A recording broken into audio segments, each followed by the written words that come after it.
What's up mga kasawar? So dito naman tayo sa Paranaque. Wow! Ibang Paranaque. So ito nakapasok na tayo sa gate. Gate nila. So, sa second floor. Tingnan natin to. Kung anong makina papagawa nila. So tara, samahan nyo. Isa.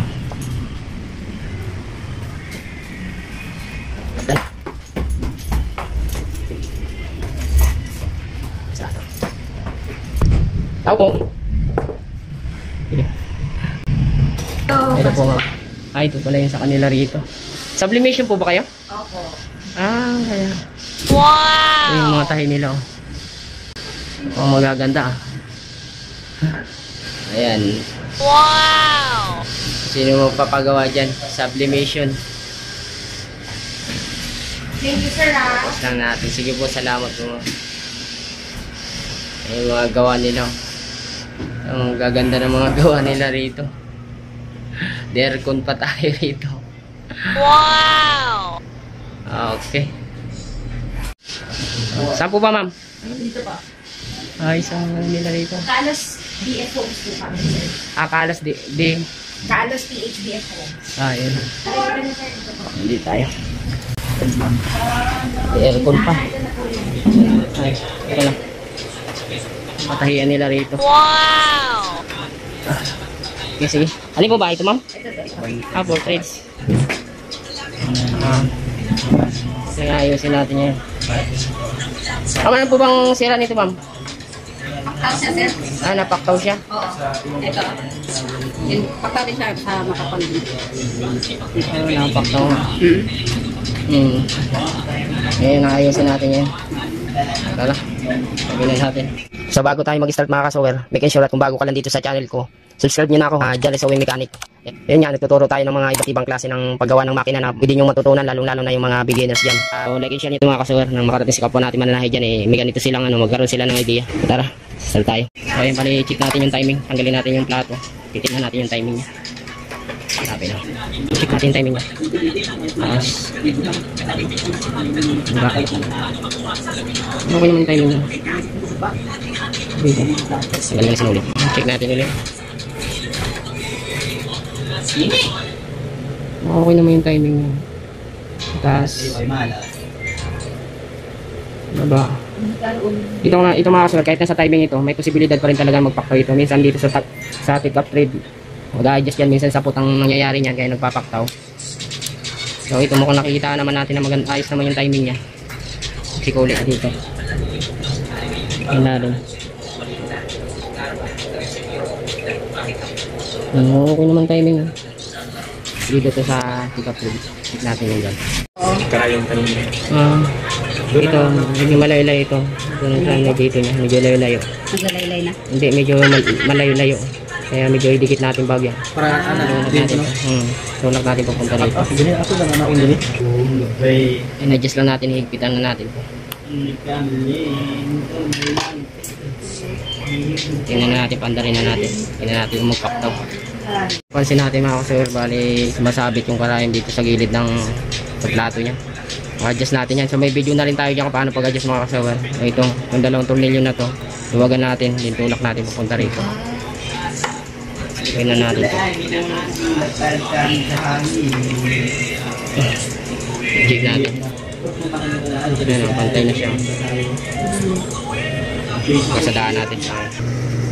Kasadaan unang kasada natin kasi ayos naman siya.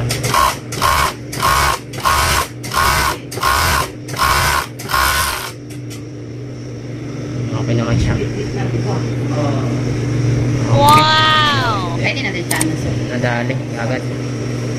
Makapal. Kung may joining. Kasi mapaktaw din siya kung may joining. Pag masyado makapal? Oo, yung kung yung makapal.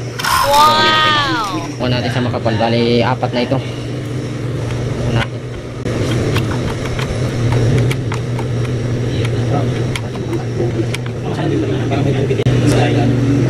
Tumatama siya. Tumatama rito. Tumatama rito sa Saan po yun yun? loper. Para sa loper. Ayun, parang may tumatama sa ilalim. Buuin natin. Adjust natin. Kasi in-adjust ko na rin ito ulit mga kasawar. Pinasok ko itong loper papunta rito kasi tumatama nga dito sa Dila-dila ng put.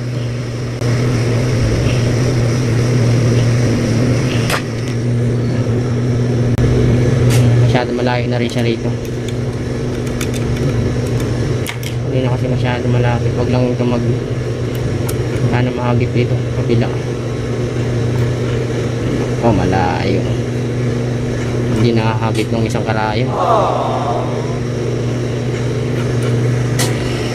Subukan na natin, tingnan natin kung hindi na tumatama. Balik tayo sa makapal na kasi so, hindi naman na siya sumasabit. Hindi na talaga sabit na sabit. Meron na.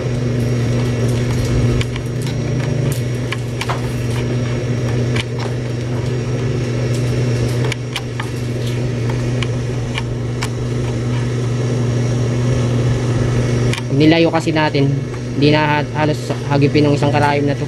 Yan sa Pinulid. palabas sa krayo. Kaya katamtaman lang talaga na hindi abutin yung dila-dila. Subukan natin. Apat na tumakasunod. Patid na. Patid. Pero nagtahin naman siya, wala naman siyang paktaw.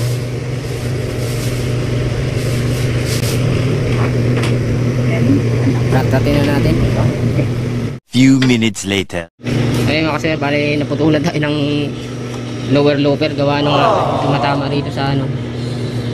Nung kumapalis siya, yung pinasadaan natin sa makapal, nung niratrat ko, yun biglang putol. Nako, paktaw naman siya.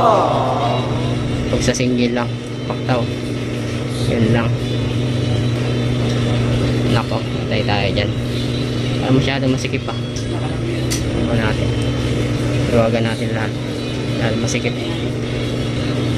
Kaya natin ulit. Sinubukan ko sa isa kasi kanina bigla siya nagpaktaw sa isang tela. Ito okay naman siya. Okay. Tapos subok natin sa operator. Okay boss. Ano na sa operator. Puro pagsiservice lang din. Yung sa Facebook kasi, marami niya kung ano-ano na lang din nilalagay ko dyan. Mga red. Yung dyan tayo ko yung tali. Oo. Sige sa YouTube. Sige, try mo.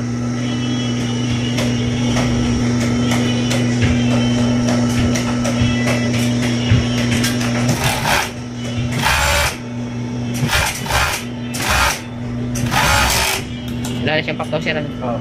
Okay na, kita ko yan. Oh, meron. Meron? Meron? Meron pa. Yan. Ito Meron? medyo may sa makapal. Meron nga. Patay tayo dyan. Ano sir, ano natin? Ubuhin natin lahat mga kasi wala yung timing. Masyadong kakaiba eh. Wala na sa timing. Hindi na siya ito ay. Buksan ko dito yung front at top cover niya. Dito ako mag-adjust. Kaya binuksan ko na sa taas. Niluwagan natin to. Tapos sakay natin taas ng bakit. Bumabalik. Sige. Check natin timing niya. Okay ba eh? Kailangan nakaka-advise siya. Okay. Balik na natin. So, pangalawang timing. Binago natin talaga yung timing niya. Masyadong mababa yung timing. Tinaas ko. Nagarito na ba? Di ano rin kasi kulay parang Call lang din. lang kasi sila ng mga Dili. parang may green. Ewan ko. Warrant. Hindi rin siguro makabinayaran din. Kaso magmamadali talaga sila. Kasi gutom na. Gutom na ba? Gutom na lang.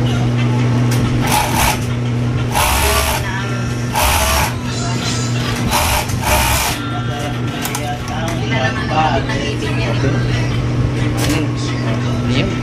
Wala rin. Ito, video grabe ito. Paktaw din sir. Ayan. Ganun din yan. Pero sa makapal lang. Sige, pa pala tayo. Hindi ko na to siguro videohan. Yung piping. Okay naman yan. Paano namin, patingnan namin sa karayong na yung postigit lang ba? Kasi pag Sige. noon, hindi siya napaktaw yung Hindi ko na to bibidyohan sila.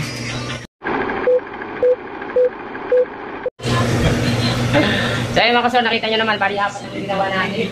Yung overlock ang medyo tumagal tayo kasi binago ko na yung timing niya, tinaas ko yung needle bar. Kasi tumatama talaga yung napuputol talaga, naputulan niya tayo ng looper eh. Kaya binago ko yung timing niya mga kasor. So yan, shoutout dito sa patayan nila rito. Opo. Kaya sa mga gusto magpa-service dyan, comment na lang kayo. Mayroon tayong mga video dyan, nasa screen yung number ko, dyan nyo na lang pupunta kayo. Kaya sa comment section, nandyan yung ano natin, contact number, tsaka i-PM nyo na rin ako sa FB account ko. John Ray Sewing Mechanic, John Ray Piñaris Mechanic. Then follow nyo na rin pala ako sa FB page natin, John Ray Kasower. Yan yung mga update natin sa pagsiservice, yung ginagawa kong rails. So ayun, hanggang dito lang. Shoutout dito kay Ma'am Nerian. Shoutout dito. So guys. Ayun, hanggang dito na lang. Salamat.